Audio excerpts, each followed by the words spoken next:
बिस्मिल्लाहिर्रहमानिर्रहीम। अस्सलाम वालेकुम। बयान किया जाता है कि पुराने ज़माने में एक पहलवान अपने फ़न में बहुत माहिर था। जो पहलवान भी उसके मुकाबले पर आता था वो उसे मार गिराता था। चुनाचा उसकी इस काबिलियत और महारत की वजह से बादशाह उसकी बहुत इज्जत करता था। ये नामी पहलवान बहुत से नौजवानों को कुश्ती लड़ने का फ़न सिखाया करता था। उनमें से एक नौजवान को उसने अपना शागिर्द खास बनाया था और उसे वो सारे दाव पेच सिखा दिए थे जो उसे आते थे। एहतियात के तौर पर बस एक दाव ना सिखाया था। जमाना इसी तरह गुजरता रहा। नामी ग्रामी पहलवान बूढ़ा हो गया और उसका चहेता शागिर्द अपने वक्त का सबसे बड़ा पहलवान बन गया। शराफत का तकाजा तो ये था कि वो अपने उस्ताद का ये एहसान मानता कि उसने उसे अपना हुनर सिखाकर ऐसा काबिल बना दिया। लेकिन वो कुछ ऐसा बदफितरत था कि एक दिन उसने बादशाह के दरबार में ये बड़हांकी कि बेशक मेरा उस्ताद बुजुर्गी में मुझसे ज्यादा है, लेकिन ताकत और कुश्ती लड़ने के फन में अब मैं उससे बढ़कर हूँ। बादशाह को उसकी ये बात बहुत नागवार गुजरी।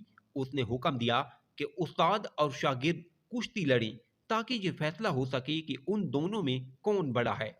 चुनाचा एक मैदान में अखाड़ा तैयार किया गया और उस्ताद और उसका शागिर्द कुश्ती लड़ने के लिए अखाड़े में उतरे।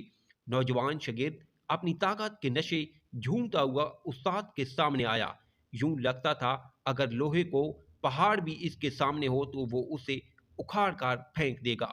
लेकिन जब उसने उस्ताद से हाथ मिलाया और कुश्ती शुरू हुई तो उस्ताद ने अपना वही दाव आजमाया जो उसने नालायक शागिर्द को ना सिखाया था और उसे सर से ऊंचा उठाकर जमीन पर पटक दिया।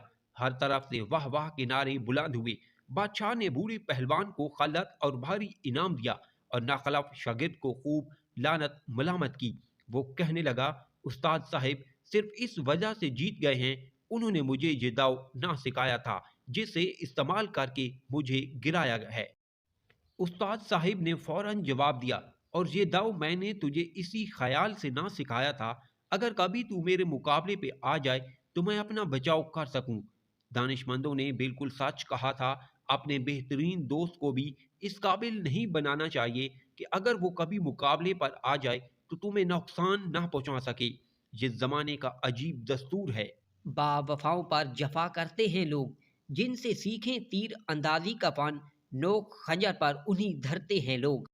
वजाहत। हजरत सादी रहमतुल्लाह अलैह ने इस हिकायत में इस सच्चाई की तरफ इशारा किया है।